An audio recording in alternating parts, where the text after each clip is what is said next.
Yeah. All these shit. This motherfucker tell me, oh, I just want to go and tell you, look, I'm not trying to ruin your life. I said, what? I said, look, my daughter's 16, she'll be 18 in 2 years. I'm not trying to ruin your life, you know, so, and Charles said, honestly, it really doesn't matter. Hold on. Morning. All right, man, we here on Sunday. All right, and what's today? April the 12th? 11th, 2021. And this is the first edition of Walk and Talk with Hood Movement Goldie. All right. And today, you know, I got a guest, and we just walking, and we ain't gonna show him because we just talking. This is what we gonna do. People just want, we walking, we enjoying, we fellowshipping, we talking about real stuff that affect us. And maybe y'all can, maybe some of y'all going through this out there, maybe some of y'all not going through this out there. But what we do know is somebody else is going through it. And if it can help you, use it. If it can't help you, don't hate on it. All right. So again, this is the first edition of Walk and Talk. Today, we just talking about black men wanting to be good fathers. We talking about black men not understanding why the deck is stacked against us when it comes to being a father. Like, we have to be perfect, and if we aren't perfect in any way, then we deem bad fathers. So, with that being said, this ain't no show where everything is going to be, it's just a regular conversation as if y'all not even here. Just choose to include you. Remember that. Alright? So, I'm going to tell y'all at the beginning and at the end, have a great day on purpose, with purpose. On purpose, with purpose. There's no reason you can't have a good day if you choose to have a good day. I know life is tough. I know things are not as perfect as you want them to be. But remember, you can smile on purpose. You can tell somebody, hey, man, hey, have a great day, on purpose. You can comment a sister in a respectful way. Women, y'all see the eye candy. Some of us men is handsome. Tell somebody. Put a smile on somebody else's face. I bet you smile after that. So with that being said, you guys, for maybe 10 to 15 minutes, we ain't gonna give y'all everything, but see y'all on the other side of the conversation. I'm sorry for cutting you off, my brother, but what we talking about is something real. That's a good thing that you put it out there. Yeah, something that we talked about is real, and I think we always have good conversations, man.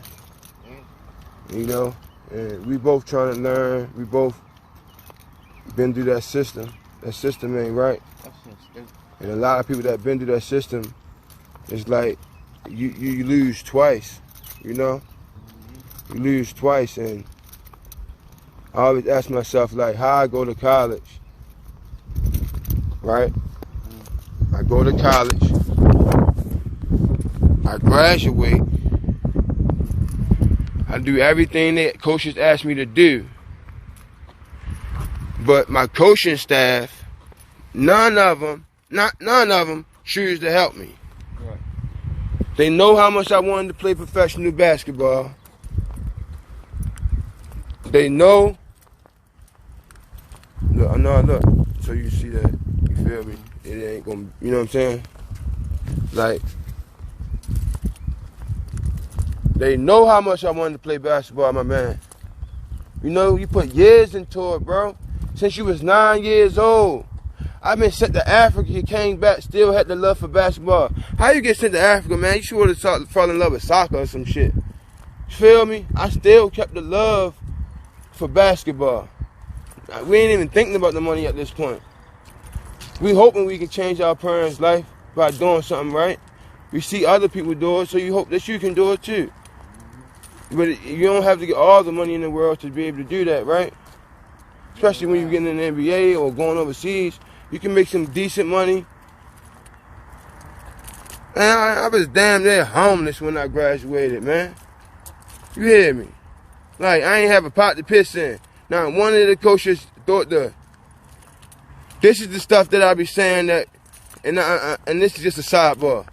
This is the stuff that I be saying that an athlete go through a lot, especially if they have kids, because they ain't got no money.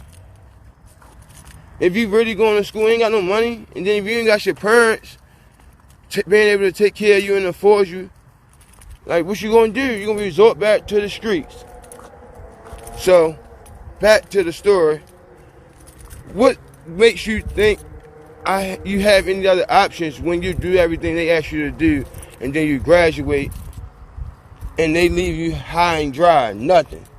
They don't even call your phone and say congratulations for graduating. They get money for graduating. These bastards. And I'm sorry for getting so excited, but the truth of the matter is, it is a passionate and it's a touchy subject when it comes to, trying to be a father and still trying to manage your life as a man, a black man in this world. Like, it's a lot stacked against you. You're expected to take care of everybody with nobody taking care of you. Black men, a lot of times, they don't get the proper love. They don't get loved on. They get told, nigga, be tough. Everything is about being tough. There's nothing about love in the equation. From the time you leave, you in your house with whoever raising you, to the time you leave out your house, to the time you get to school, everybody's telling you that you got to be tough. And nobody taking the time to give you a hug and a kiss. You hear me? Because shit, they think you're going to be gay if you get a kiss as a male. That's what they think. Some weird shit, man. Just being honest, man. Like, if a guy have a child and he ain't giving money to the girl, this is what I just seen. I just keep seeing this happen. Like, it's in it, like, especially when you around people and then you watch the news and you watch them little small blogs and columns when they talk about child support and all these different ratings and all this type of stuff. It comes down to the same thing. Man is at a disadvantage because he's a man. That's it. He can get a bullshit ass job at McDonald's. They gonna cut into that. That man only bringing home $200 a week, man. That man gonna get cut down to 100. You hear me? How the fuck he gonna put? He can't even think about getting a fucking place to live. You hear me? If he ain't tapped in and doing something he ain't got no business doing, and he get forced to do that. They force him. It's like all the different parties force him into doing that, and then he messed up. He ain't got no chance. It hurt. Men just be wanting to be fathers. You shouldn't have to pay to be a father. I just don't believe in that. I don't understand that. Like, if I had the child just as many days as you, if the things is going right, I get on the weekend Friday, you bring it back on Monday, you get on Tuesday, Wednesday, Thursday, I pick up on Friday. Right? You getting the kids around the same amount of time. So, with that being said, if I gotta feed the child during my time and you gotta feed the child during your time, why I gotta pay to make sure she eat when she with you too? Like, especially if a man got other kids. You feel me? Like, come on, man. People be knowing what it is. Like, they just don't want people to get. What up, King? They don't want people just to get up in life. They look at what you got, they know, yeah, he getting money, he ain't doing nothing for me. That's the first thing they think. They concern themselves with what the person ain't doing for them. And then they try to make it seem like you ain't doing it for the child, when if you go to that man's house, he got just as many clothes at his house as you got at your house. It's the same thing. Like, it shouldn't be sexist, it shouldn't be biased, it shouldn't be, well, you a man. Since you're a man, you gotta do this. But then they talk about being equal. They talk about what black men ain't doing. I swear to God, I wish the sisters that's out there would stand up and talk about men that are doing right. They gotta stop letting people put us in a bad light. They gotta start talking about the young businessmen out here that's really doing their thing, that's really putting the work in to build for their family. Don't nobody never talk about that guy. Phony, man. They talk about DMX, and like this really what drove me to it, because everybody gonna have it ain't gonna be talking about the right stuff. Man passed away. Drugs usage is everybody doing it in some capacity or addicted to something. The thing is, was that man taking care of his family? That's what people should be talking about. Did that man contribute to the music industry? How did he contribute to the music industry? You feel me? Who is this little motherfucker sneaking around killing all these niggas with the drug? He probably the same motherfucker. I'm quite sure he is. It ain't a coincidence.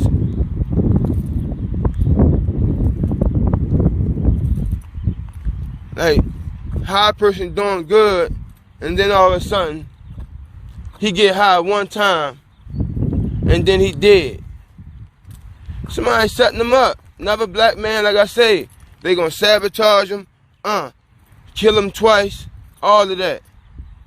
They gonna get somebody to speak about, yeah, he ain't do this for his kids. You feel me? Cause he ain't do every last thing. Watch, that's what they do. It's like it's about time, man, that we appreciate our black men.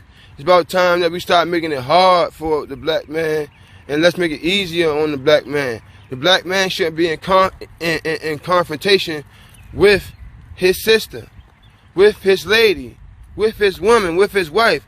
He shouldn't be. What's up, baby? How you doing? Like, it shouldn't be a battle between the black man and the black sister. They should be working together. And for some reason, they keep on dividing and conquering us. And I'm happy for the sisters getting the good jobs and the good positions. But remember, they taking them away from the black men to give to y'all, to push y'all in competition with us. They still hiring their folks, getting their folks in. We get 1 or 2 people in, we be cool with it. It used to be black men, now it's black women. But what happened to the black men? Where did the black men go? Feel me? So now they going through a tough time financially. They can't take care of their child, right? Boom. That's when it starts. So then when you get back to taking care of your child the way you're supposed to, nobody remember that part. That don't matter. The only part people remember is when you wasn't doing what you could do. It gotta be better, man. Gotta be better. Gotta be better, man. It's a nice day out here, though. Tell y'all that. Up in the woods, man. We up here. We chilling, man. Walking around the trail, man. Feel me? Boogeyman down there. The boogeyman is down there, man. You hear me? The boogeyman down there. Don't go down there. You hear me? The Illuminati having a meeting down there. Go in there, you come back out different. Changed man. A changed man.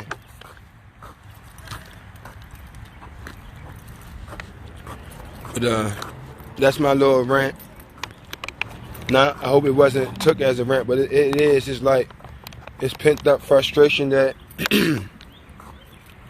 you know, today doing this walk and talk with my brother, like, it really brought that out of me. Like, that's something that when I talk to people and I coach people and I consult with people on different parts of their life, like, a lot of these people are friends and brothers of mine, and they come and they ask for me for my advice.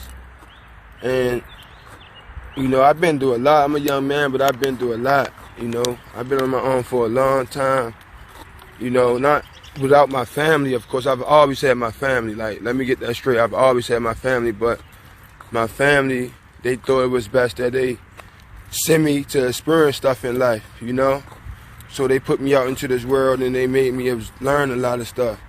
You know, get information and get knowledge and come back home with it. Like, that's what I do.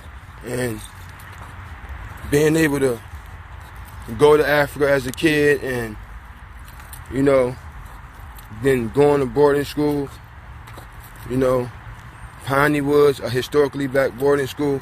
They used to paddle my little ass, man. They used to have me, like, you know, them fraternity brothers.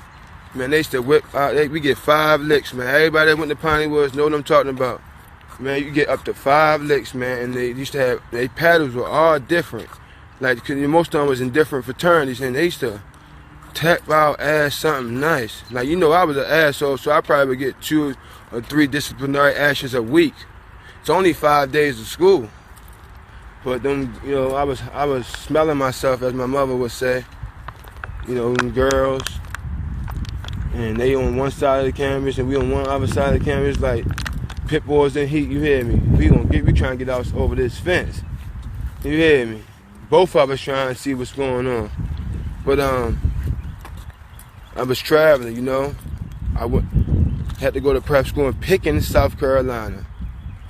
Shout out at Tony Black. You know, he was down there. You know what I mean? You know, one spot I had to pay my own way. I ain't have no sponsor, somebody helping me. I had to pay my own way. Everybody that know, man, I'm just gonna keep it real, man. I had to beat the block up, something serious. And my brothers allowed me to do that. But I had to go hard just to get out of Baltimore, just fresh on probation for weapons. Had to go down here and try to make something of myself. Just had a baby, blind and autistic, man. You hear me? She come in the world, man. She's the most beautiful and precious thing that ever happened to me. I would have never did certain things without her. You hear me? I ain't had no reason to. You hear me? Anytime I think about why I want to do right, I always think about my daughter. You hear me? If I don't do right, who gonna do right? But at one point in life, I just couldn't do certain things. That's just how it goes. And I like to use myself for an example because I sympathize with brothers who go through that. Like, they made mistakes and they just want to correct them, you know? That's all they want to do. And I'm speaking for the brothers right now. Like, so, but I know I have my own life experiences with that. Like, we all make mistakes, but let that person grow. Don't hold them back. When you do certain things, you're holding that person back from reaching his fullest potential. You hear me? That's what you're doing. You may not look at things that deep, but it is. When you put salt in the game and you play with emotions that are serious, these things are serious. People go out and do crazy things about stuff like that. They want to see their kids just regular. Like, they want to be able to see them regular, like not what? I want to just see the kid when you want me to see the kid. I may want to see the kid on a Tuesday, right, and it's a school night because the brother got a basketball game. Like, why can't you just do that? Why the course got to tell a person what it is they can and what they can't do? Why you even got to go that route? You always talking about people, you don't like the law, you don't like this, that, and all that, but then you can never solve problems just as men and women. Man, it's a touchy subject, man. And what I really want people to do is, if you have experiences, comment, you can DM me. You know, we got we're gonna get better and better at the shows. You know? We're gonna get better at the shows for sure. But I want y'all to know that anything that you hear and that's expressed on this walk and talk, know for sure that it is honest, it is from a sincere place. We're gonna get better with producing it and all of that type of stuff. But right now, honesty is about the content, and it's about the honesty of the integrity of the content. That we have to start having real conversations on how to improve certain things in our neighborhood as a people. There's certain qualities that we all have, but we're not getting the opportunity to let them blossom because we've been emotionally held back.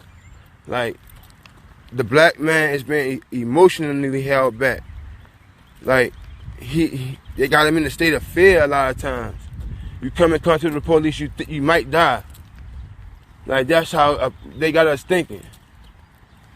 If you're too smart and you try to act bad on them, they might kill you twice.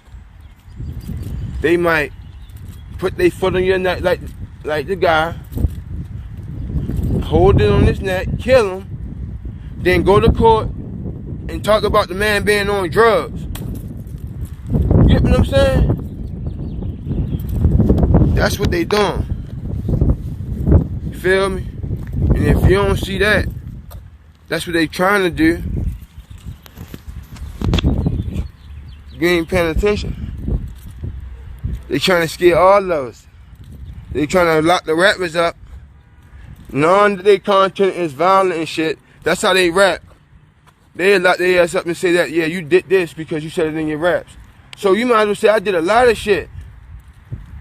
You feel me? You might as well say, I did a lot of shit because every rap that they come out with is about the same shit.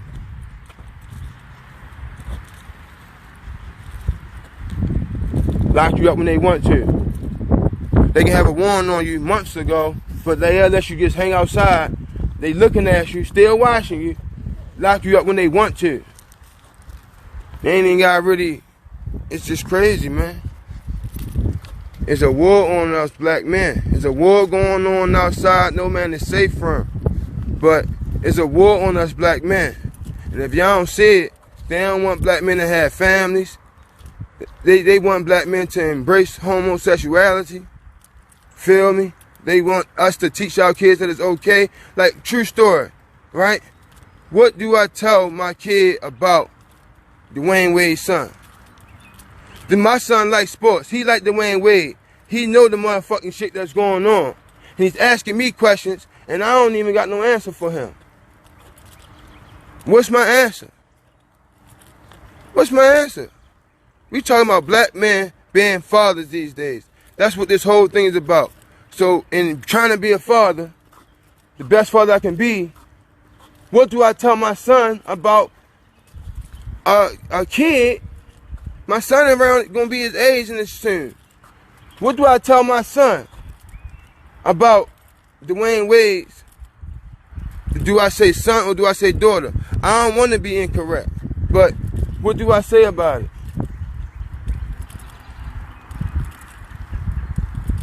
What do I say?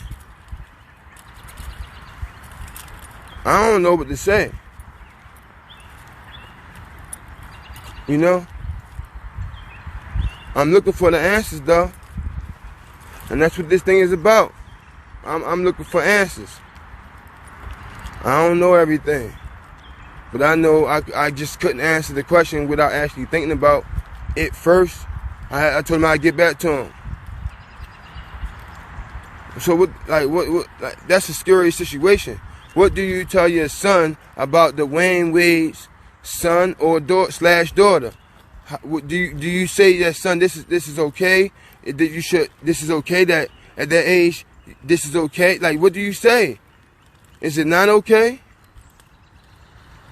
You know, I'm just a father. I ain't been through all of this all the time. Like, do I tell my son that it's okay that Dwayne Wade's daughter became a son? I mean, son became a daughter, right? He asking these questions at this age. And then I supposed to let someone else who ain't me dictate that it's okay when he know goddamn well, this is my opinion, he know goddamn well the controversy that he would get from it. He knew that for sure. So let's just start there. He knew the type of love that he would get from a certain community when he did it. That's for sure. He knew that he would get hate from one side, but he knew that he would also get love from another side. And which side is that? You feel what I'm saying?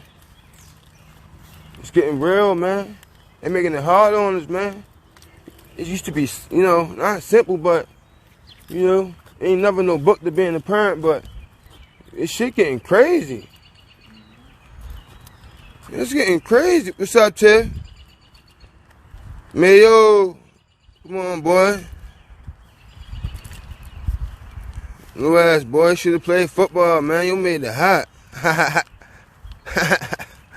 It's hot, y'all. Man. Shit real, man. So, anyway, this is the first edition of Walk and Talk. You know, this is me, the conversation is me talking to you out there. TV world, well, phone world, you know? You know? It's in phone world. But the conversation stems from someone when people join me in my walk, and we having the conversation about certain stuff, and this is not what they do. They don't get on here and do this. So they don't want to feel like they putting somebody on blast or anything like that. And I respect that. So as their brother, say, hey, let's just put the conversation out to the world and see what they say. Feel me? And I'll do it because it's going to come from a sincere place. Right? And this is what I do. This is what I do. You feel me? This is what I do. Yep. This is what we do, alright? So, just know, I appreciate the people that came in. I appreciate the people that's going to watch it. And as I said before, at the beginning and at the end of every episode, we're going to let you know to have a great day on purpose, with purpose. Again, I say have a great day on purpose, with purpose. Alright? You can do it. You can do it. You can have a great day on purpose, with purpose. That's something easy for you to do. Like, nobody can dictate if you're going to have a great day. Have a great day on purpose, with purpose. Alright? And I appreciate y'all time. What's up, Fats? I appreciate your time. I thank you. And y'all have a great day on purpose, with purpose. I'll see y'all next week.